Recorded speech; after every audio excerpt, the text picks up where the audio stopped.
大家好，我是 Olive Branch 的 Alan.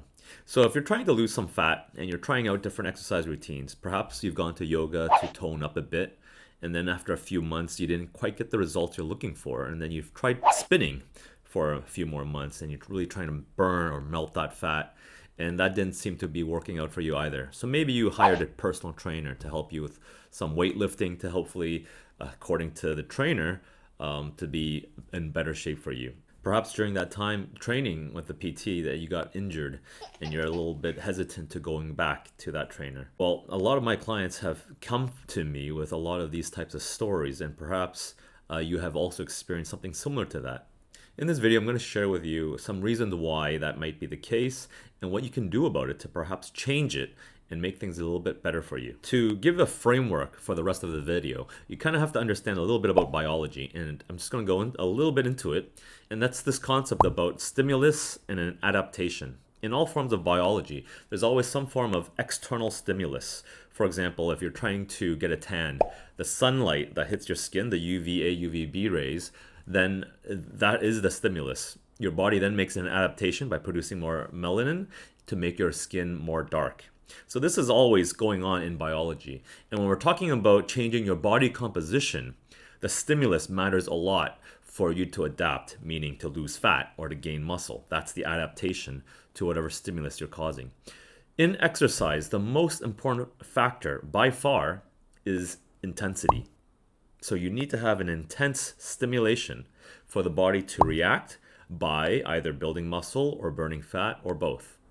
So now, understanding this part about the biology, you need to understand these four factors that's going to impact on how exercise will improve your health. First one is learning a new skill or learning a new movement.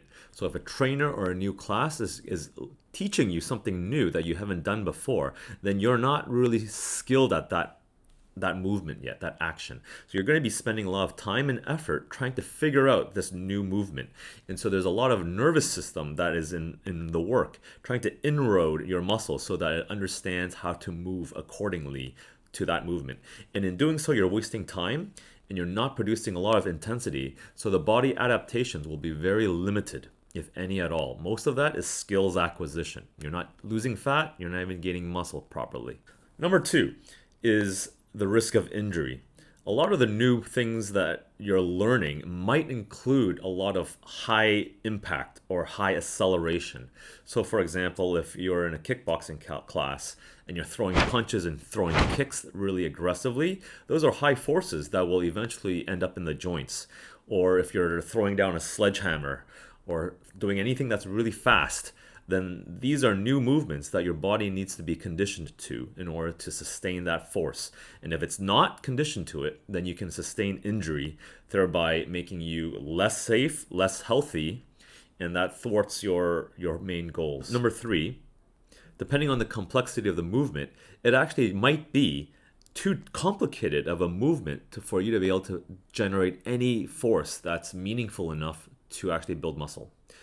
And what I mean by that, for example, is if you're doing a squat on the ground on a stable surface versus doing a squat on a balance board that is not stable. Now, you might see this a lot where trainers get their clients to do squat with a barbell on a balance board, and they say that it stimulates more muscles because of the balancing muscles required to stabilize the movement. However, it's just probably the case that you cannot lift as heavy because your body is too focused on maintaining balance rather than doing the lift.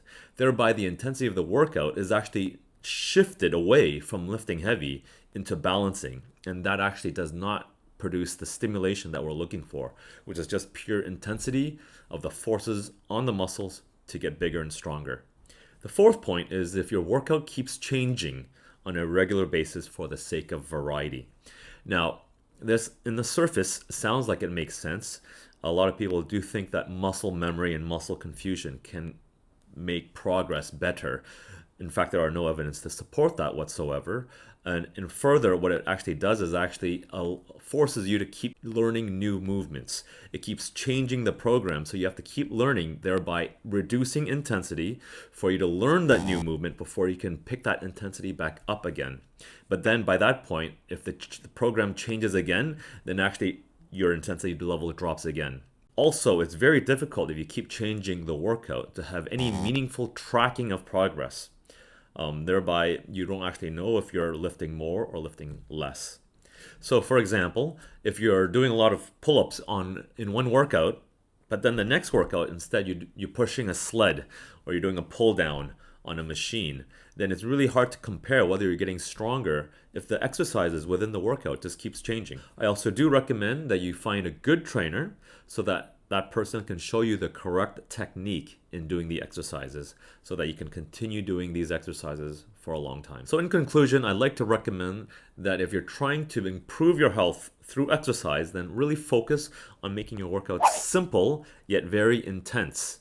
And then you can just keep doing that for as long as you want for improving your health and longevity. So a lot of our commenters, our followers on this channel, has actually requested some exercise tips on what to do for some simple workouts.